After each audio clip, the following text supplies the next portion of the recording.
सन 2015 एक 17 साल का लड़का बिस्तर पर पड़ा है। पेट में असहनीय दर्द, वजन 20 किलो घट गया, स्कूल छूटा, दोस्त गायब। डॉक्टर्स बोले क्रोहन डिसीज है इसको, जिंदगी मुश्किल होगी। लेकिन उस लड़के ने हार नहीं मानी। वो उठा, यूट्यूब शुरू किया और आज वो मिस्टर बीस्ट है। 40 करोड़ सब्सक्राइबर, अरबों रुपए दान और यूट्यूब का बादशाह। आइए शुरू करते हैं जिमी डोनाल्डसन की कहानी। एक लड़के की जिसने बीमारी को हराकर यूट्यूब का ताज पहना। जिमी डोनाल्डसन का जन्म 7 मई 1998 को विचिटा, कंसास, अमेरिका में हुआ। वो 3 भाई बहन थे, बड़ा भाई सीजे डोनाल्डसन और छोटी बहन। उनके माता पिता सू और स्टीफन डोनाल्डसन मिलिट्री वेटरन्स थे। जिमी का बचपन ग्रीनविल, नॉर्थ कैरोलिना में बीता। उनके माता पिता का तलाक हो गया था और माँ सू ने ही जिमी को पाला था। जिमी शर्मीले थे लेकिन दोस्तों के बीच मजाकिया भी बहुत थे। वो हमेशा कुछ बड़ा करना चाहते थे। बचपन में जिमी को लीगो, बेसबॉल और वीडियो गेम्स खेलने का बहुत ज्यादा शौक था। 11 साल की उम्र में वो यूट्यूब पर गेमिंग वीडियोस बनाने लगे और देखने लगे। सन 2012 में 13 साल की उम्र में उन्होंने मिस्टर बीस्ट 6000 नाम से एक चैनल शुरू किया। मिस्टर बीस्ट नाम उनके एक्सबॉक्स गेम टैग से आया था। शुरुआती वीडियोस साधारण थे, जैसे call of duty, black ops 2 की गेमिंग क्लिप्स और दूसरे यूट्यूब्स की कमाई का अनुमान लगाया करते थे। लेकिन व्यूज सिर्फ 100 या 200 ही आया करते थे। जिमी कहते हैं कि मेरे पहले वीडियोस को कोई भी नहीं देखता था। मैं बस एक बच्चा था जो मजे के लिए कुछ करता रहता था। सन 2015 में जिमी की जिंदगी में एक तूफान आया। उन्हें क्रोहन नाम की एक बीमारी डायग्नोस हुई।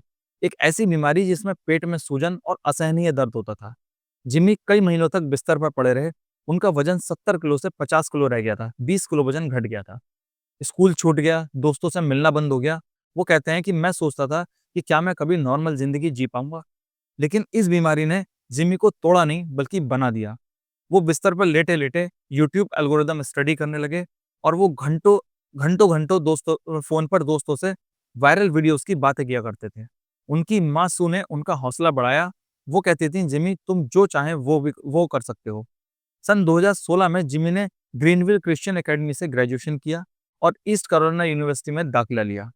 लेकिन 2 हफ्ते के बाद उन्होंने कॉलेज छोड़ दिया। वो अपनी माँ से बोले कि माँ, मुझे यूट्यूब में कुछ बड़ा करना है। सन 2017 में जिमी का videos counting to 1 lakh viral हुआ। इसमें उन्होंने 40 घंटे तक लगातार काम किया, 1 से लेकर 1 लाख तक गिना। वीडियोस को लाखों व्यूज मिले और जिमी का चैनल रॉकेट की तरह उड़ने लगा। वो कहते हैं कि मुझे पता था कि लोग पागलपन देखना चाहते हैं। दोस्तों, एक बीमार लड़के ने कैसे बीमारी को हराकर यूट्यूब की दुनिया को हिला दिया था। चलिए आइए देखते हैं अगले हिस्से में। मिस्टर बीस्ट ने पागलपन भरे स्टंट और अरबों रुपए दान करके यूट्यूब को तहस-नहस कर दिया था। सन 2017 में काउंटिंग टू 1 लाख की सक्सेस के बाद जिमी ने समझ लिया कि लोग कुछ यूनिक और पागलपन देखना चाहते हैं। उन्होंने वीडियोस बनाए, जैसे पैंट को सूखते हुए देखना, 100 मेगाफोन से शीशा तोड़ने की कोशिश, 50 घंटे तक जमीन के अंदर दफन रहना। हर वीडियोस में एक नया ट्विस्ट था जो दर्शकों को बांधे रखता था। लेकिन जिमी को असली पहचान मिली उनके डोनेशन वाली वीडियो से।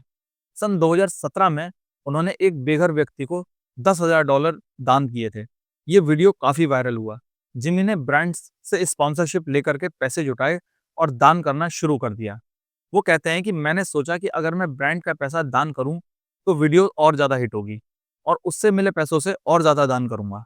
2018 तक जिमी ने $1 मिलियन तक दान कर दिए। उन्हें यूट्यूब का सबसे बड़ा परोपकारी कहा गया। वो रैंडम लोगों को गाड़ियां, घर और यहाँ तक कि एक द्वीप तक बांटने लगे। सन 2020 में उन्होंने 20 फिलैंथ्रोपी चैनल शुरू किया, जिसकी पूरी कमाई चैरिटी में जाती है। इस चैनल ने 10,000 टर्की बांटे, अफ्रीका में 20,000 जूते दिए और 100 कुएं बनवाए। 2023 में जिमी ने 1,000 अंधे लोगों की आंखों की सर्जरी करवाई। वीडियो का टाइटल था 1000 blind people see for the first time. 2019 में जिमी ने टीम टीम ट्री कैंपेन शुरू किया, जिसमें आर्बर डे फाउंडेशन के लिए 24 मिलियन जुटाए। 20 मिलियन पेड़ लगाने का लक्ष्य था और ये पूरा हुआ। 2021 में टीम सी ने 34 मिलियन जुटाकर समुद्र साफ करने में मदद की। सन 2021 में उनका स्क्वाड गेम रिएक्शन वीडियो आया, जिसमें 456 लोग $4,56,000 के लिए लड़े थे। 78 करोड़ व्यूज के साथ में उनका सबसे बड़ा हिट किया ये। जिमी ने अपने बचपन के दोस्तों क्रिस टाइसन, चैंडलर हेलो और कार्ल जैप्स को अपने टीम में लिया। 2022 तक उनकी टीम में 30 लोग थे। जिमी का फॉर्मूला था पागलपन भरे स्टंट, भारी दान और हाई प्रोडक्शन वीडियोस। वो हर वीडियो पर 1 मिलियन तक खर्च करते थे। दोस्तों, जिमी ने यूट्यूब को बदल दिया, लेकिन हर सिक्के के दो पहलू होते हैं। चलिए उनके विवादों की बात करते हैं। उन सवालों की जो मिस्टर बीस्ट बीस्ट की चमक पर दाग लगाते हैं। मिस्टर बीस्ट की सक्सेस के साथ-साथ विवाद भी बहुत सारे आए। सन 2018 में यूट्यूब फ्लाइट डज़ वाईटी ने उनके वीडियोस पर फेक करने की और कर्मचारियों के साथ बुरा बर्ताव करने का आरोप लगाया। जिमी ने जवाब दिया कि मेरे दान असली हैं, लोग जलते हैं, वो बकवास करते हैं। लेकिन 2021 में उनके पूर्व एडिटर मैट टर्नर ने कहा कि जिमी हर रोज उन्हें गालियां देते थे और क्रेडिट भी नहीं देते थे। जिमी ने इस पर चुप्पी साध ली। सन 2024 में बीस्ट गेम्स शो सबसे बड़ा विवाद बना। अमेज़न प्राइम के लिए बने इस शो ने 1000 कंटेस्टेंट और 5 मिलियन के प्राइज़ के लिए वो लोग लड़ रहे थे। लेकिन सेट पर हालात बहुत ज़्यादा खराब थे। कंटेस्टेंट ने शिकायत की कि उन्हें खाना, पानी और दवाइयाँ भी नहीं दी गईं। कई लोग घायल हुए, कुछ को स्ट्रेचर पर ले जाया गया। जिमी ने कहा कि मौसम और तकनीकी समस्याओं ने मुश्किलें और ज़्यादा बढ़ा दी थी। हमने तुरंत सुधार किया, लेकिन सितंबर 2024 में 5 कंटेस्टेंट ने जिमी, अमेज़न और उनकी प्रोडक्शन कंपनी पर मुकदमा ठोक दिया। उनमें यौन उत्पीड़न, पैसा न देना और खराब हालात के भी बहुत बहुत बड़े आरोप थे। सोशल मीडिया पर कुछ लोग जिमी की चैरिटी पॉर्न कहते थे। उनका कहना है कि जिमी गरीबी का फायदा उठाकर यूट्यूब पर व्यूज बटोरते हैं और सिस्टमिक असमानता को भी नहीं बदलते। उदाहरण के लिए उनकी 1000 ब्लाइंड पीपल सर्जरी वीडियो पर सवाल उठे कि क्या ये सिर्फ व्यूज के लिए था। जिमी का जवाब था कि बीस्ट फिलैंथ्रोपी में से एक भी पैसा हमने नहीं लिया और ना ही एक पैसा कमाया। सारा रेवेन्यू चैरिटी में जाता है। 2025 में मेक्सिको की एक वीडियो के लिए जिमी पर मुकदमा हुआ। उन्होंने चिचन इट्जा के माया खंडरों पर रात में चढ़ाई करी, जो नियमों के खिलाफ था। मैक्सिकन सरकार ने इसे सांस्कृतिक अपमान बताया। जिमी ने माफी मांगी, लेकिन विवाद थमा नहीं। दोस्तों, क्या जिमी सच में परोपकारी हैं या वो सब व्यूज का खेल है? चलो उनकी बिजनेस दुनिया देखते हैं। अब देखो कैसे जिमी ने यूट्यूब से अरबों का साम्राज्य बनाया। जिमी ने यूट्यूब के बाहर भी अपनी छाप छोड़ी। सन 2020 में उन्होंने मिस्टर बीस्ट बर्गर लॉन्च किया, एक वर्चुअल रेस्टोरेंट चैन जो डूरडैश और उबर ईट्स पर बिकता था। लेकिन 2023 में उन्होंने अपने पार्टनर वर्चुअल डाइनिंग कॉन्सेप्ट पर एक मुकदमा ठोका, क्योंकि खाने की क्वालिटी खराब थी।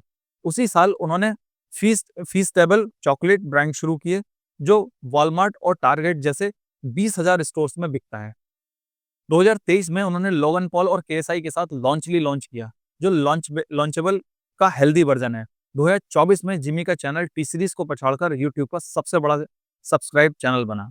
उनके पास 40 करोड़ से ज्यादा सब्सक्राइबर हैं और टिकटॉक पर 11 करोड़ फॉलोवर। फॉर्ब्स ने 2024 में उन्हें सबसे ज्यादा कमाई करने वाला यूट्यूबर बताया। $473 मिलियन रेवेन्यू के साथ उनकी नेटवर्थ 500 मिलियन है। जिमी ने बीस्ट इंडस्ट्रीज बनाई, जो 2025 में 1 बिलियन रेवेन्यू का टारगेट रखती है। उनके पास व्यू स्टेट्स जैसी एनालिटिक कंपनी और मिस्टर बीस्ट लैब जैसे ब्रांड भी शामिल हैं। जिमी ने बीस्ट इंडस्ट्रीज बनाई, जो 2025 में 1 बिलियन रेवेन्यू का टारगेट रखती है। उनके पास व्यू स्टेट जैसी एनालिटिक कंपनी और मिस्टर बीस्ट लैब जैसे टॉप ब्रांड्स भी हैं। वो कहते हैं, मैं यूट्यूब से ज्यादा बड़ा बनना चाहता हूँ। डिज्नी जैसा साम्राज्य मेरा सपना है। जिमी का प्रभाव सिर्फ पैसे तक नहीं। 2023 में टाइम मैगजीन ने उन्हें दुनिया का सबसे बड़ा प्रभावशाली लोगों में शामिल किया। उनकी वीडियोस 145 देशों में देखी जाती हैं। दोस्तों, जिमी ने सिर्फ यूट्यूब नहीं, बल्कि पूरी दुनिया को हिला दिया। उनकी निजी जिंदगी कैसी है, चलिए देखते हैं। अब बात करते हैं जिमी की पर्सनल लाइफ की, जो वो दुनिया से छुपा कर रखते हैं। जिमी की निजी जिंदगी एक रहस्यमयी जिंदगी है। सन 2019 में उन्होंने इंस्टाग्राम मॉडल मैडी स्पीडल को डेट किया, लेकिन 2022 में ब्रेकअप हो गया। उसी साल वो साउथ अफ्रीकन यूट्यूबर थिया ब्यूसन से मिले, जो 25 दिसंबर 2024 को जिमी ने थिया से सगाई की। वो कहते हैं कि थिया मेरी जिंदगी का सपोर्ट सिस्टम है। जिमी अपनी जिंदगी को काम के लिए जीते हैं। वो कहते हैं, मैं अपने ऑफिस में शावर बनवाऊंगा ताकि घर न जाना पड़े। उन्होंने अपनी किचन में जिम बनवाया ताकि स्नैक्स की जगह वर्कआउट करें। वो माइकल जॉर्डन और वॉल्ट डिज्नी जैसे लोगों की बायोग्राफी पढ़ते हैं और कहते हैं कि मैं 40 की उम्र में पीक पर जा करके दिखाऊंगा। जिमी की क्रोहन डिसीज अब भी उनकी जिंदगी का वो हिस्सा है। वो डाइट और दवाइयों से इसे कंट्रोल करके रखते हैं। वो कहते हैं बीमारी ने मुझे सिखाया कि ज़िंदगी बहुत छोटी है, हर दिन कुछ बड़ा करो। सोशल मीडिया पर कैंसल मिस्टर बीस्ट जैसे ट्रेंड्स भी चलते हैं। लोग पूछते हैं क्या मिस्टर बीस्ट का परोपकारी सच्चा है या फिर व्यूज़ की एक वजह है? दोस्तों, जिमी की ज़िंदगी एक रोलर कोस्टर है। जिमी डोनाल्डसन एक साधारण लड़के से यूट्यूब तक के बादशाह बने। एक बीमारी ने उन्हें बिस्तर पर ला दिया, लेकिन उन्होंने हार नहीं मानी। पागलपन भरे स्टंट, अरबों का दान और एक बिजनेस साम्राज्य, जिमी ने सब कुछ हासिल किया, लेकिन उनके विवाद बताते हैं कि सक्सेस की कीमत चुकानी पड़ती है। क्या वो सच में दुनिया को बदल रहे हैं या ये सब व्यूज का खेल है? ये कहानी सिखाती है कि मेहनत, जुनून और एक बड़ा सपना आपको कहीं भी ले जा सकता है, लेकिन सच और इज्जत को कभी भी नहीं भूलना चाहिए। अगर ये कहानी आपको पसंद आई हो तो लाइक, शेयर, सब्सक्राइब करना बिल्कुल ना भूलें। बेल आइकन दबाइए। अगली बार फिर मिलेंगे एक और अनकही कहानी के साथ, और कमेंट में बताइए क्या मिस्टर बीस्ट का परोपकार सच्चा है या फिर शो। धन्यवाद।